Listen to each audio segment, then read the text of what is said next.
Emeterio Bong and Karin, Honorable Vice Mayor Jen Tuplano, Honorable Sangguniang Bayan Members, sa tuwing mga bisita, namutan ko mga tulang Diyos manay na hapon po sa Indobos.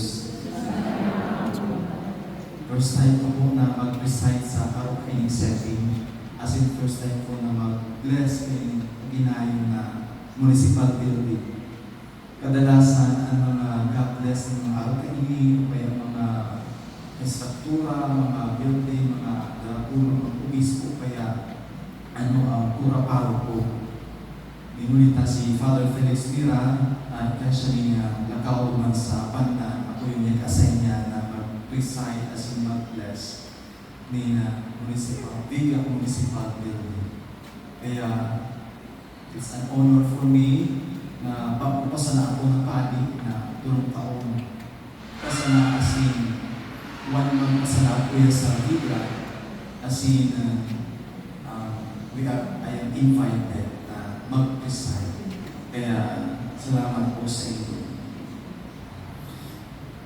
Namutan kong mga tugang maniligo sana na dapat na inutong niya to ang Diyos sa babuang gabos. Maniligo sana na inot niya itong pasalamatan ang mahal na Diyos, dinulita sa iyo mang talaga ikan kung ano-anikan kita mo niya.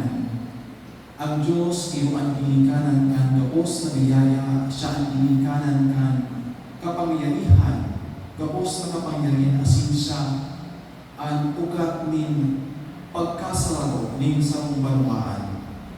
Kung mayo siya, mayo makita nin maaman. Kung mayo ang mahal na Diyos, mayo kita nin kusog. Sa iya kita nagkasarado. Sa iya kita nagpupuyog asin, nagpupusog asin palagos na nagtitibay sa tuyang pagkiripanan bilang banwaan nin huli sa mahal na Diyos. Kaya malino asin dapat na itaas asin para sa iya, itulot niya ito sa tuyang mga pag-obo asin pasasalamat sa palagos na hinigipin niya para sa tuyang karahayan. Sa Ebanghelyo ng tulong na sa tuyang nahinan niyo, ini sa doon makapangyarihan na pagirundong manungod sa pag-aram kan tunay na bunga kan sa tuyang mga gibo. Sabi ni Jesus, mag-ingat kamo sa mga palso ng mga profeta o beware of the false prophets. Ninghulita pagkatapos ni Jesus, nagtatong sa kinapan, kadakol ng mga false prophets ang mga nagsunod sa inda. Asin sila matitibay sa pagtaram, matibay sa pagtaram, pagpulit, kan katutupan ni Jesus alagad, mga palsong propeta man sana sinda. They are false prophets na nagrarani sa Indo, sabi ni Jesus, asin karosinda mga mabukot na mga tupa, alagad sa kairaruman, mga mabamis na mga lobuman palan sa nasinda.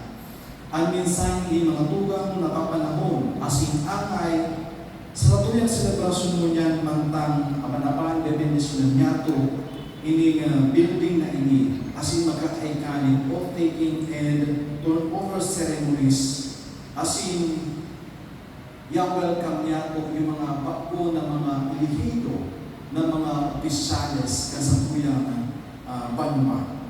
Mga tugang ang bakbong building na ini, bako sa na ini sa istruktura ni mga simento asin mga bakal. Ini mga tugang ang simbolo ni sa tuyang paglaom. Ini ang simbolo ni sa tuyang pagkasararo. Asin ini ang simbolo ni pangako kan maayos, asin marahay, asin mabilis na serbisyo sa tuyang banwaan. Nalugod, magayon na sa tuyang building, magayon man sa tuyang pagtao din serbisyo, lalo-lalo na sa mga nangipunyatong kahimanwa. Alagad mga tugang tunay na ang tunay na halaga kaini nakasalalay sa satuya ng mga gibo kan mga naglilingkod dito yan sa satuyang namutan ng munisipyo. Siring kan sinabi ni Jesus, ang marahay na kahoy dahil nagtubungan ni marahay na bunga, an marhay na asin an maraot na kahoy, daiman magbunga din marhay na bunga. Ang serbisyo asin paglingkod, kan mga nagtatrabaho nito yan, iyo ang mataong buhay sa piling na ini asin sa inyong bunga, ang magpapahiling kung anong klaseng mga leaders o para lingkudin banwaan kita.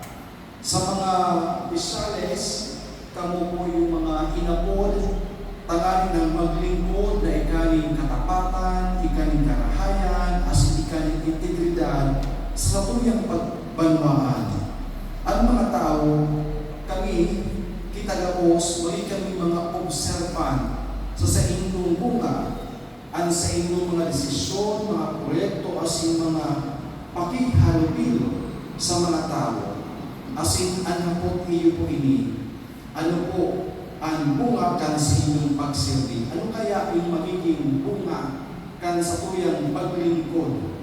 O at sa tuya daw na magiging termino uya, magtatao ng tunay na kauswagan, magtatao daw ng tunay na